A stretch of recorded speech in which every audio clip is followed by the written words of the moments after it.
අපිට තමයි තියෙන්නේ. 2500 දඩේ නම් තක්සේරු කරන්න බෑ. මොකද අපිට තමයි ඒක එනපතේ වදින්නේ. ඉන්ටර්කූල ප්‍රාඩෝ මොන්ටේරෝ වල යන කට්ටියට ඕක මේ ගානක් නැහැ. ඒගොල්ලන්ට සල්ලි තියෙනවා. අපිට නම් සල්ලි නැහැ. ඒකින්ද මේක හරි අසාධාරණයි. අනිත් හේතුව තමයි බීමත්තරිය පැදවීමට ගහනවා 25ක් දඩේ. අපි පොඩි සොට්ටයක් ගහනවා. මගුල් ගේකට ගියොත් පොඩි සොට්ටයක් ගහනවා. ගහලා ඉවරලා අපි එන්නේ ත්‍රිවිල් එකේ. අපි ඉන්ටර්කූල ප්‍රාඩෝ වල යන්නේ නැහනේ මොන්ටේරෝ වල.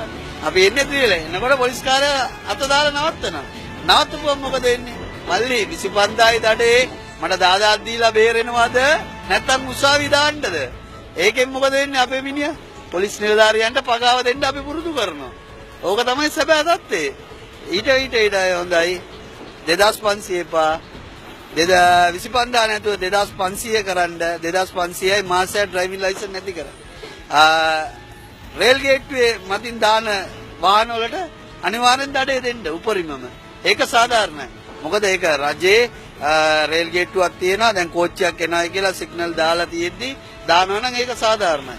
ඒක අනිත් එක වමෙන් ධාවනය. වමෙන් ධාවනයේදී දැන් අපි බලමු මීගමු පාර සහ නුවර පාර තමයි අපේ තියෙන්නේ ප්‍රධානම ලයින් දෙක.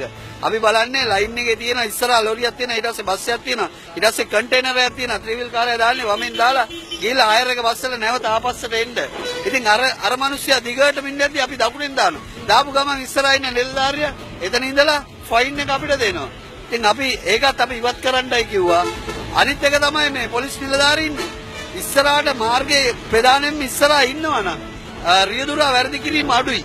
බලන්න හොඳනම සීදුව පාරේ යන ගමන් දඩුගම පාලම් පහුවෙච්ච ගමන් වංගුවක් තියෙනවා. එතනම තියෙනවා ඉස්කෝලයක්. ඉස්කෝලේ අයිනේ ඉඳගෙන හයි ස්පීඩ් අල්ලනවා. හයි ස්පීඩ් එක අල්ලලා ටක්කලා පොලිස් නිලධාරියා ඉස්සරහට පයින්නවා. බල්ලා ඉල්ල මීටරේ කියනවා කීයද කියලා. එතකොට ඒ ඕනේ නැහැනේ පොලිස් නිලධාරියා පාරේ මැද්දට වෙලා ඉන්නවා නම් ඔය ටක් ගාලා නිලධාරියා දැකලා ඉල්ල අපේ රියදුරෝ හරියට ගමනාන්තය යනවා. මෙතන හරි සැලැස්මක් තියෙන්න ඕනේ.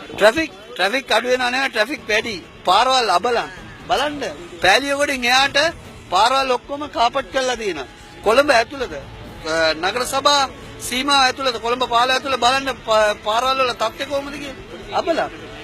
පොලිසිය කියයි ඉතින් පොලිසිය ඇංගිලා ඉඳගෙන පොලිසිය කියන්නේ හරියට මහපාරේ ඉඳලා නීතිය කරන්න කියන්නේ. නීතිය කරනවා නම් ට්‍රැෆික් එක අඩුයි.